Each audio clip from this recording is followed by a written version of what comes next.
Хайырлы көн укучылар, бүгінгі дәрісіміздің темасы кулланушы интерфейс. Заманча программ тәэминаты төзүчеләр кулланучының компьютер белән эшен уңайлы, гади һәм күрсәтмәле итәргә тырышалар. Теләсә нинди программаның куллану сыйфатлары күбесенчә аның кулланучы белән тәэсир итешүенең уңайлылыгына карап билгеләнә. Программаның кулланучы белән тәэсир итешү ысулы кулланучы интерфейс дип атала. Кулланучы өчен уңайлы тәэсир итешү ысулы кулланучы өчен дустана интерфейс дип атала. Заманча систем һәм гамәли программалар интерфейсы объектта ориентлашкан интерфейс исемен йөртә. Объектка ориентлашкан караш тормышка ашырылган операцион системага мисал итеп Microsoft Windows операцион системасын китерергә мөмкин. Операцион система бик күп объектлар белән эшли. Аларга документлар, программалар, папкалар, диск йөрткечләр, принтерлар һәм компьютерда эшләгәндә без файдалана торган башка физик һәм информацион объектлар керә. Документларда ниндидер мәгълүмат, текст, тавыш, рәсемнәр һәм башкалар була.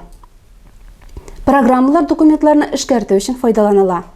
Айрым программа һәм документлар үзара бик тыгыз бәйләнгән. Текст редакторы текст документлары белән, график редакторы фото һәм иллюстрациялар белән эшли, тавышны эшкәртү программасы тавыш файлларын яздырырга, төзәтергә һәм тыңларга мөмкинлек бирә.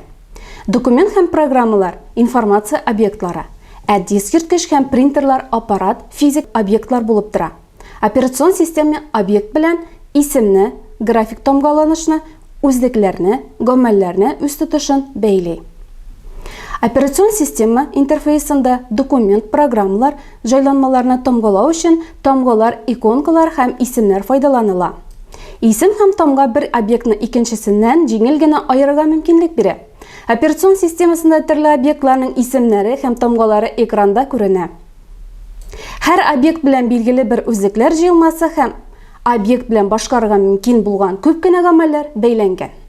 Мәсәлән, документ үзлекләре булып, аның файллар структурасындагы урыны һәм үлчәме тора. Документ белән гамәлләр ачу, карау яисә тыңлау, исемен үзгәртү, бастыру, күчермәсен алу, саклау, бетерү һәм башкалар.